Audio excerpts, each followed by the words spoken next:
हाय, good morning. तर आज आमच्या घरी होणार आहे तांदळाचे म्हणजे स्कुटीचे तांदळाचे लाडू. तर त्यासाठी मम्मीने मला दिला खोबरा किसायला. तर जेवढं ते टेस्टी लागतात तेवढंच त्याच्यामागे मेहनती खूप लागते. तर ते मस्त मी किसून घेतले आणि त्याच्यानंतर मम्मीने ते भाजून घेतले. खोबरा होता तो. आणि नंतर त्यासाठी गूळ जेवढा तुम्हाला हवा आहे जेवढ्या प्रमाणात तेवढा गूळ किसून घ्यायचा. आणि नंतर मग त्यासाठी मम्मीने तांदूळ आधी धुतले, त्याला सुकवलं, त्याला मस्तपैकी भाजून घेतले तांदळाला आणि त्याचं पीठ तयार करून आणलं. आणि नंतर मग त्याच पिठामध्ये आता जो काय आपण खोबरा भाजला आहे तो मिक्स करून घ्यायचा आणि त्याला मस्त असं एकजीव करून घ्यायचं. आणि त्याच्यामध्ये इलायची पूड ती सगळं टाकून घ्यायचं आणि थोडं मीठ टाकून घ्यायचं आणि ते सगळं मिक्स करायचं. आणि जो काही गूळ आपण कट करून घेतला आहे तो गूळ व्यवस्थित ठेवून द्यायचा. तुम्हाला जेवढा हवा तेवढा घ्यायचा. आणि मग त्याच्यामध्ये जर तुम्हाला ड्रायफ्रूट्स टाकायचे असेल तेही तुम्ही टाकू शकता. तर आम्ही चेचून घेतले कारण का थोडे असे लागायला पाहिजे खाताना. तर मग एक पातेला घेतला, त्याच्यामध्ये घी घेतला. तुम्ही तेलही घेऊ शकता तुमच्याप्रमाणे, तुम्हाला जर तेल हवं तर तेलही घेऊ शकता. आणि मग नंतर ते तेल गरम करायचं, तूप गरम करायचं आणि त्याच्यामध्ये मग जे आपण ड्रायफ्रूट्स कट केलेत ते त्याच्यामध्ये भाजून घ्यायचे. तर ते मस्त गरम करून घ्यायचं, त्याला असं मस्त हे आला होता पूर्ण.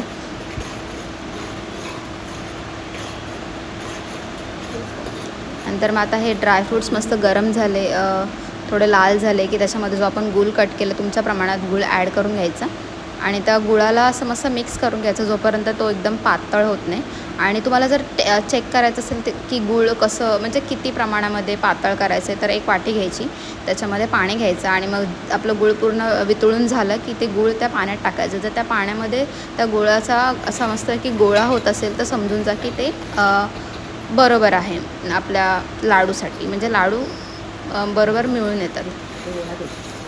तर ते हे झाल्यानंतर त्याच्यामध्ये जो काय आपण पीठ बनवला होता त्याच्यामध्ये सगळं खोबरा वगैरे टाकला होता तो सगळा मिक्स करून घ्यायचा आणि तो मिक्स करून सगळं व्यवस्थित मिक्स करायचा. आणि जर तुमचं थोडा कडक झाला तर मग त्याच्यामध्ये थोडंसं पाणी शिंपडून घ्यायचं. आणि मग एंडिंगला ते थंड झाल्यावर ते थोडं कडक होतं, तर मिक्सरला लावलं तरी ते मस्त बारीक होतं आणि त्याचे पटापट लाडू ओढले जातात. तर ॲक्च्युली मला लाडू बनवता येत नाही, तर माझ्या मम्मीने सगळे लाडू बनवले आणि खूप मस्त झाले होते. जवळजवळ 1 किलो तांदूळ घेतला होता मम्मीने आणि त्याच्या प्रमाणात सगळा खोबरा गूळ जे काही होतं ते तिने तिच्या प्रमाणात टाकलं आणि मग लाडू बनून झाले आणि मस्त डब्बाभर झाले होते. आणि मी नंतर टेस्टी करून बघितले, खूप मस्त झाले होते. तुम्ही पण नक्की ट्राय करा, खूप मस्त लागतात. आणि त्याच्यानंतर मग मी गेले थोडीशी फेरफटका मारायला रोहामध्ये, कारण का संध्याकाळी आज बनवायचे होते चिकन वडे. तर मी नक्की दाखवेल चिकन वड्याची रेसिपी. तर मग मी घरी आली आणि मग तुम्हाला माहिती आहे ह्यावर्षी पाऊस किती लेट झाला आहे, पण रोहामध्ये थोडा पाऊस पडत राहतो. तर मी घरी पोचल्यानंतर पाऊस सुरुवात झाली. असं वाटलं भिजायला जायला पाहिजे पावसामध्ये, बट असं वाटत नव्हतं की ते खूप वेळ थांबेल. 12 पाऊसच होता, त्याच्यामुळे तो थोडा 5-10 मिनटं पडला आणि निघून गेला. पण मस्त वाटलं, थोडं थंड वाटलं. बट सिरियसली यार, आमच्या वेळेला म्हणजे जेव्हा शाळा 15 जून आलं त्याच्या अगोदरच पाऊस पडायला सुरुवात व्हायची. तर मग मस्त टी व्ही बघितली आणि नंतर मग मम्मी बनवत होती चिकन वडे. तर त्यासाठी मम्मीने काय केलं होतं, मम्मीने घेतलं तांदळाचं पीठ, त्याच्यामध्ये भात उरलेला होता तो भात मिक्सरला लावला आणि त्याच्यामध्ये मिक्स केला, त्याच्यामध्ये मीठ टाकलं आणि मस्त रात्रभर भिजत ठेवलं, म्हणजे ते मस्त आंबट होतात. आणि ते नंतर मग मस्त असे थापून घेतले प्लास्टिकच्या ह्याच्यावरती, कारण का प्लास्टिकच्या ह्याच्यावरती थापले की ते मस्त निघतात आणि म्हणजे फाटत नाहीत. तर मग त्याच्यामध्ये मस्त असे एक सोडले आणि आता मस्त आज बेत आहे मस्त चिकन वडे. तर तुमच्याकडे कसे चिकन वडे बनवतात हे कमेंटमध्ये नक्की सांगा. आणि माझ्या चॅनलला लाईक, शेअर आणि सबस्क्राईब करायला विसरू नका. तर आता मी मस्त चिकन वडे खाणार आणि मग झोपणार आणि माझा रोजचा रुटीन, मी जाणार दिवा रत्नागिरी ट्रेनला.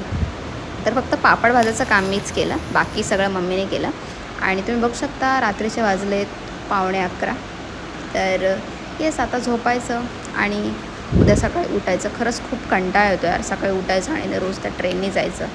बट माझ्या नेक्स्ट ब्लॉगमध्ये नक्की भेटू. आणि माझा हा व्हिडिओ कसा वाटला तर हे कमेंटमध्ये नक्की सांगा. आणि तुमच्याकडे पाऊस पडला की नाही हे पण नक्की सांगा. थँक्यू.